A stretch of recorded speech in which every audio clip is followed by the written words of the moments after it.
Hey everyone, and welcome to the Odinic School of Mysteries. My name is Bear. Thank you for coming. Welcome to Q&A for September 2019.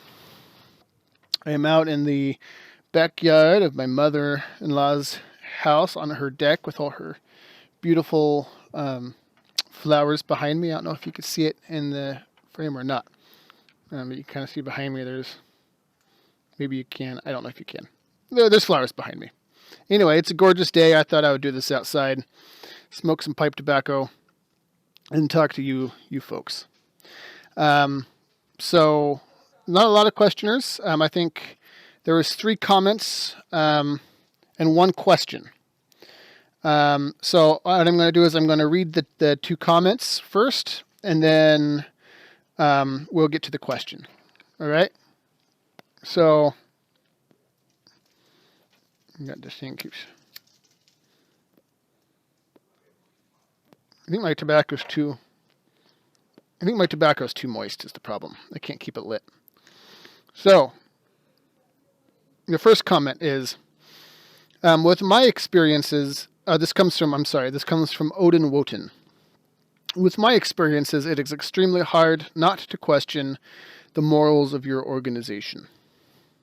I'm really sorry to hear that, man. Really, I am. I wish I knew what you were talking about. This is very vague.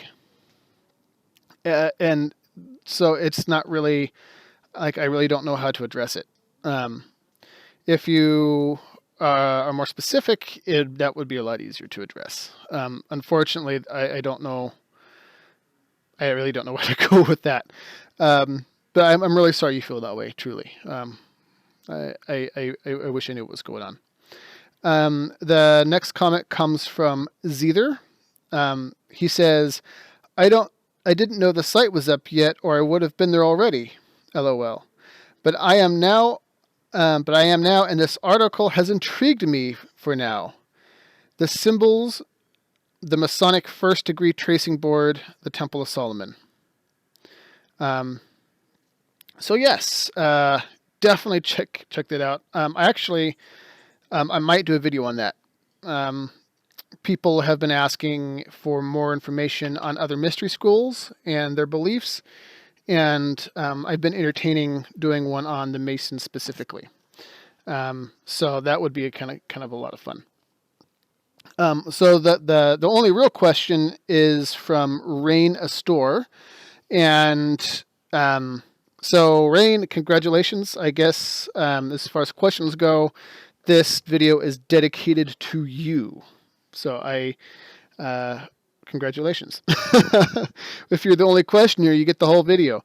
Rain Astor asks, do you see the difference between faith and belief?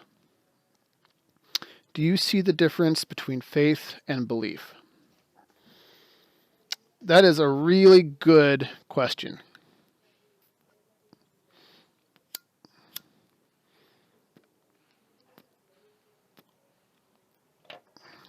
That's a really good question.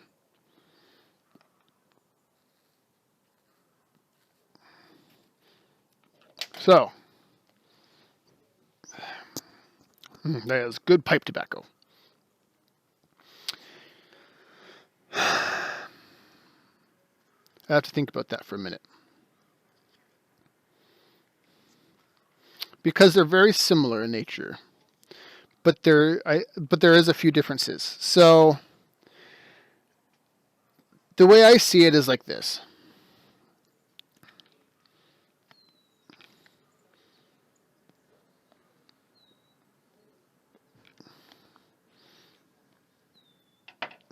The way I see it is like this. Belief is something belief is something we're pretty sure is true, but we haven't personally experienced it yet. So and I assume this. I'm thinking this question is probably coming from a video I had, maybe 1 or 2 videos ago. I don't remember, where I was discussing the differences between belief and knowing. And I had talked about how knowing something requires personal experience and belief doesn't. So I used the example of the fact that I've never been to Africa, but I've seen pictures of Africa. I've talked to people who have been to Africa. I've seen videos of Africa. I mean, the evidence is in. I'm pretty sure that Africa exists. Hands down, I'm pretty sure that Africa exists. But do I know Africa exists? I can't say that I do, right? Because I haven't seen it. I haven't personally experienced it yet. So that's kind of a tricky business there. What I think where faith and belief are similar is that they both have some element of the belief side in it. So they both you're kind of, man, it's a tricky one. Because if you have faith in something, you're kind of, it's like the invisible bridge, the parable of the bridge. Excuse me, the parable of the invisible bridge. You'll remember in Indiana Jones, in I think it was the Last Crusade, where there's that invisible bridge he has to step across, the leap of faith. It's kind of that thing where it's belief that is married with action. And I think that is kind of the difference between faith and belief. If you know that something is going to hold you up, it doesn't require any faith, really. You're not really having faith in it. And again, that's not even really totally true. I mean, like, I'm reasonably sure, for example, that this deck is going to hold me up. I don't have any expectation that I'm going to fall through it, hopefully. Knock on wood. But I...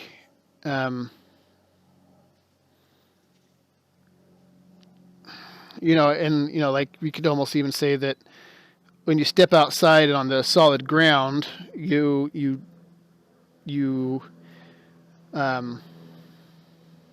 just a really tough one. Like, you step outside on the solid ground, you know that it's going to hold you up. At least we have a very strong hunch that the ground is going to hold us. That the earth isn't going to fall or collapse in on itself.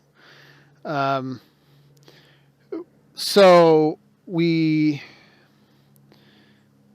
and again, I guess, because if I'm sitting here thinking this through, because when I do these Q&As, I don't go over the questions really ahead of time. I really just kind of look and see what's in there, but I don't really, I want to do it live on camera if I can. So this is really the first time I really pondered this. So that's really, but see, when we think about as I'm kind of going through this, you don't really know that the ground is going to hold you. You believe it's going to hold you, but you're still willing to take action, right? So you don't really have any choice in it. You're going to have to believe that the earth is going to hold you up. Otherwise, what are you going to do? You're kind of forced to stand on the earth, and so you're kind of forced to hope for the best. And it's quite the shock when it doesn't. If you fall into a sinkhole or an earthquake happens and the earth opens up and the city falls in or something like that. But yeah, you're right. Well, I guess now that I think about it, it's like you don't really know that the earth is going to hold you, if we're being honest. Science has given us its best guess on what's underneath us. But we don't really know that the earth is going to hold us up, so we take it on faith. And so faith becomes belief married with action, right? So me not knowing that Africa exists, I don't know that. I don't know that Africa exists because I haven't seen Africa. But if I take it on faith that Africa exists and I buy a plane ticket, I have the courage of my convictions at that point, and I step out into the unknown and just hope for the best. Hopefully Africa will appear underneath the plane at some point and will land in Ghana, and suddenly I'm in Africa. So I think that's really what the difference is between faith and belief.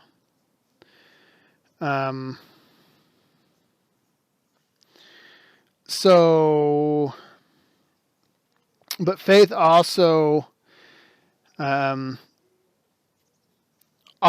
this other component to it where it's a belief in the patterns. So like when we say that we believe God will come through for us or something like that, really what we're saying is when someone says something like that, we say, I have all of this personal experience where the pattern has held up and God has come through for me over and over and over again, right? This each time, boom, boom, boom, boom. This pattern, we've built this pattern, and we have a wide range of a data set. And so the more data you have in one area, the more likely the trend is going to continue. Right. And so when we say that we have faith that God is going to come through for us, kind of really what we're saying is that based on my personal experiences and the data we have so far, you make it so far, and it's reasonable to assume that the trend is going to continue. Does that make sense? And that's part of it too. With a lot of these words, I just did this thing on language, which no one commented on. You should all go and comment on it. At least as of this taping, no one's commented on that video. Like, share, comment, by the way. That's important. The more ways you engage with the video, the more likely it is to be spread to other people. And so if you like this content and you like what I'm saying, please feel free to share it and comment, please, because you have no idea how much it helps. Even if it's just saying, love you, bro, or hi, or something silly like that, it really makes a big difference with the algorithms and what they do. Anyway, so I just did this video on the problems of language and the use of symbolism. And what we run into quite a bit is that we have a lot of these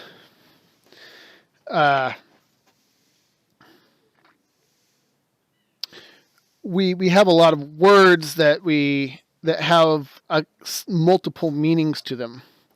And I used Hebrew, for example, and how there isn't really, in a lot of instances, there isn't a word-for-word comparison between a Hebrew word and an English word. And so translators have to kind of fudge it a little bit to kind of get as close as you can, but sometimes it's kind of a gross difference.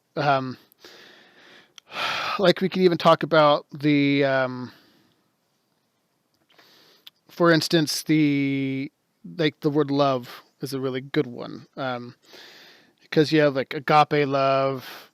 I don't remember what all the words are, but you have like brotherly love, for example, which has its own word. You have the love of a spouse, romantic love. You have the love for your children, which is its own kind of love. You have unconditional love, which is its own word. And each one of these different kinds of love has all their own word. But in English, we just say love and then just pray that someone knows what we're talking about. And that doesn't really, it doesn't work very well. And, now that everything is going online, it gets even worse. Those kind of those oversights become problems, and a lot of misunderstandings happen because of that.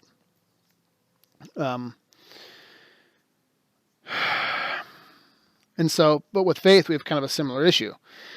Like a word like faith, because there's different components to the way that to the way that's supposed to work, and we just kind of take on faith that the other person is really going to understand what you mean when you say faith. And so, so really, when the difference between faith and belief, I think, is that really, I think it's like with the is it Acts in the Bible? I don't remember who said it, but someone in the Bible said that faith without works is dead. There's nothing there. I could believe all I want in something, but unless I'm willing to act upon it, it doesn't really mean anything. Right? It doesn't matter if I believe it or not, unless it comes to action. Then it doesn't really, that belief has no effectual significance in the world whatsoever. Right? I could be an extremist, a religious extremist, and I could believe all day long that I need to kill all the people, but until I actually have the courage of my convictions and have faith in my belief system and follow through with what I believe, nothing is going to happen. The people are going to be just fine, so it's that's the thing, like I had an experience recently where, I needed to tell the truth about something, right? And I believed I needed to tell the truth about something, but if I just believed I needed to tell the truth, but didn't do anything about it, then nothing would change. Faith seems to be that thing that takes belief in something and turns it into effectual change. So, Rain, I hope that answers your question.